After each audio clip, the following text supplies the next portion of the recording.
தமிழ்நாட்டின் பல்வேறு பகுதிகளில் தெருநாய்களின் தொல்லை பெரும் சவாலாக இருந்து வருகிறது. குறிப்பாக நாய்கள் கடித்ததாக தினந்தோறும் ஏராளமான புகார்களை எதிர்கொண்டு வரும் சென்னை மாநகராட்சி அவற்றை குறைப்பதற்கான நடவடிக்கைகளை மேற்கொண்டு வருகிறது. இந்நிலையில் தமிழ்நாட்டில் நாய்க்கடி சம்பவங்கள் ஆண்டுக்கு ஆண்டு அதிகரித்துக் கொண்டே வருவதாக பொது சுகாதாரம் மற்றும் நோய் தடுப்புத்துறை ஆய்வறிக்கை ஒன்றை வெளியிட்டுள்ளது.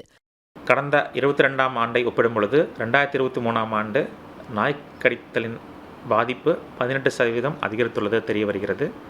மேலும் இந்த நாய்க்கடி பாதிப்பு உள்ளானவர்களில் 62% பேர் அரசு ஆரம்ப சுகாதார நிலையங்கள் மூலமாக நாய்க்கடிக்கான தடுப்பூசி மற்றும் மருத்துவ சிகிச்சை மேற்கொண்டுள்ளனர் என்றதுவே தெரிய வருகிறது. இந்த நாய்க்கடி பாதிப்பானது தமிழகத்தில் சேலம், திருச்சிராப்பள்ளி மற்றும் வெள்ளூர் மாவட்டங்களில் அதிக அளவு ஏற்பட்டுள்ளது தெரிய வருகிறது. மேலும் பெரம்பலூர் மற்றும் நீலகிரி மாவட்டங்களில் குறைந்த அளவான நாய்க்கடி பாதிப்பு பதிவாகியுள்ளது. இந்த நாய்க்கடியானது 31 வயது முதல் 50 வரை வயதுள்ளவர்களிடையே அதிகம் ஏற்பட்டுள்ளது. மேலும் குழந்தைகள் 10 வயதுக்குட்பட்ட குழந்தைகளில் இந்த நாய்க்கடி பாதிப்பு அதிகமாக பதிவாகியுள்ளதும் தெரிய வருகிறது.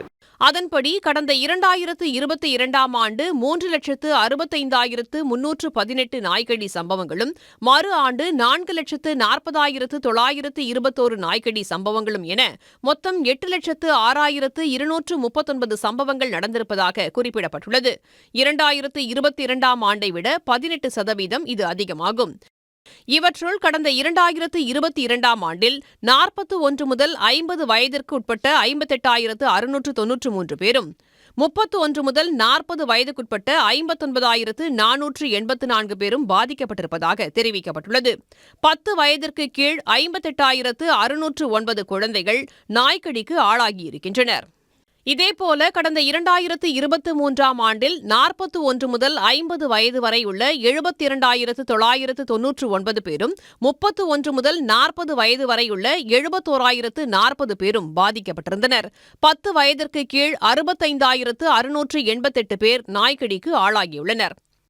மாவட்ட வாரியாக கடந்த 2 ஆண்டுகளில் அதிகபட்சமாக சேலத்தில் 66,132 பேரும், வேலூரில் 51,544 பேரும் வெறிநாய்க்கடியால் பாதிக்கப்பட்டனர்.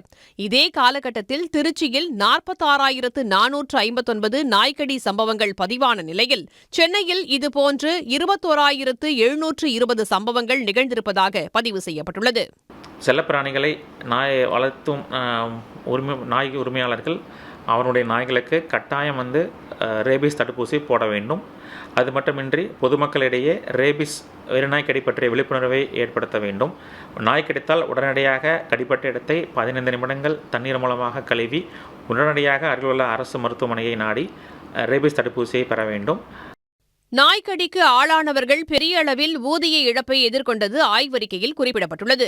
எனவே நாய்க்கடியால் தனிநபர்கள் எதிர்கொள்ளும் பொருளாதார சுமையை குறைக்க ஒருங்கிணைந்த திட்டத்தை செயல்படுத்துவதுடன் நாய்களின் இனப்பெருக்கத்தை கட்டுப்படுத்த நிதி ஒதுக்க வேண்டும் என்று பொது சுகாதாரம் மற்றும் நோய் தடுப்பு துறையினர் ஆய்வறிக்கையில் வலியுறுத்தியிருக்கின்றனர். சன் நியூஸ் செய்திகளுக்காக செய்தியாளர் கண்ணன். உடனுக்குடன் செய்திகளை தெரிந்து கொள்ள சன் நியூஸ் பெல் ஐகானை கிளிக் பண்ணுங்க.